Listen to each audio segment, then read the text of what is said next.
नमस्ते। आज हम एक्सेल के एक बहुत ही काम के फंक्शन के बारे में बात करने वाले हैं। एक ऐसा फंक्शन जो कई बार हमारी सबसे बड़ी मुश्किलों को चुटकियों में हल कर सकता है। अच्छा चलिए, एक्सेल के एक बहुत ही आम लेकिन परेशान करने वाले सवाल से शुरू करते हैं। कभी ऐसा हुआ है कि एक सीधा साधा सम का फॉर्मूला लगाया और जवाब गलत आ गया, जबकि देखने में तो सारा डेटा बिल्कुल ठीक लग रहा होता है। ये देखिए, यहाँ पर टोटल साफ साफ गलत है। अब परेशानी की बात यह है कि प्रॉब्लम आंखों के ठीक सामने छिपी है। इन नंबर्स में से एक वैल्यू जो दिख तो नंबर जैसी रही है, वो असल में टेक्स्ट है और एक्सेल उसे अपने कैलकुलेशन में शामिल ही नहीं कर रहा। तो इस छिपी हुई गड़बड़ी को पकड़ने के लिए हमें एक जासूस की जरूरत पड़ेगी। एक ऐसा टूल जो डेटा में छिपी इन समस्याओं को ढूंढकर हमारे सामने ले आए। और वो जासूस कोई और नहीं बल्कि हमारा ISNON टेक्स्ट फंक्शन है। इसका काम बहुत सीधा है। ये बस एक सवाल का जवाब देता है, क्या ये सेल टेक्स्ट के अलावा कुछ और है? और इसका लॉजिक यहाँ कितनी खूबसूरती से दिखता है। देखिए, 100 जो एक नंबर है उसके लिए ट्रू आया, खाली सेल के लिए भी ट्रू, और यहाँ तक कि एरर के लिए भी ट्रू। ये फॉल्स सिर्फ और सिर्फ तब दिखाता है जब वैल्यू टेक्स्ट हो, जैसे यहाँ एप्पल के लिए। तो ठीक है, ये तो समझ आ गया, पर असली काम में इसे कैसे इस्तेमाल करें?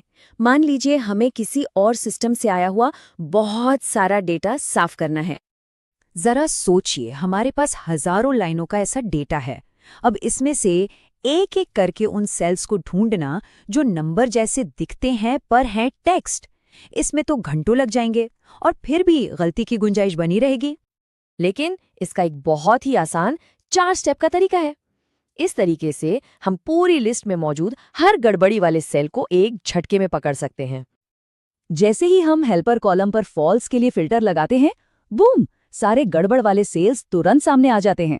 अब हमें पता है कि बस इन्हीं रोज को ठीक करना है। चलिए, अब सिर्फ गलतियां ढूंढने से एक कदम और आगे बढ़ते हैं। देखते हैं कि इसी फंक्शन को इस्तेमाल करके हम अपनी स्प्रेडशीट को और ज्यादा स्मार्ट कैसे बना सकते हैं। मतलब सिर्फ ट्रू या फॉल्स दिखाने के बजाय क्यों ना हम अपने सेल्स को ऐसा बना दें कि वो खुद ही बताएं कि डेटा सही है या नहीं, और अगर गलत है तो क्या गलत है। और ये देखिए, अब हमारी स्प्रेडशीट खुद ही हमें बता रही है कि कौन सी एंट्री वैलिड है और कहाँ पर इनवैलिड टेक्स्ट फाउंड है। कितना आसान हो गया काम।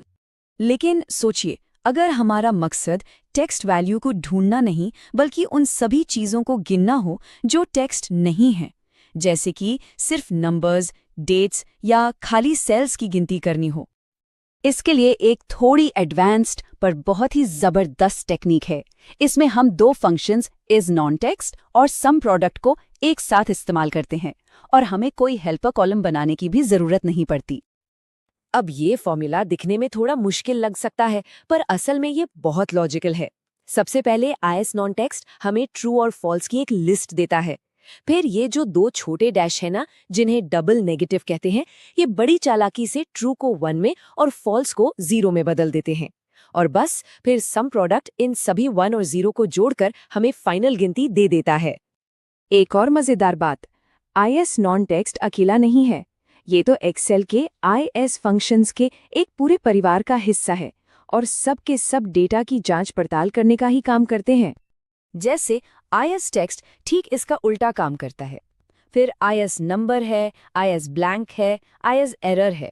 इन सबको जानने का मतलब है कि हमारे पास डेटा को वैलिडेट करने और क्लीन करने के लिए एक बहुत ही पावरफुल टूल किट है।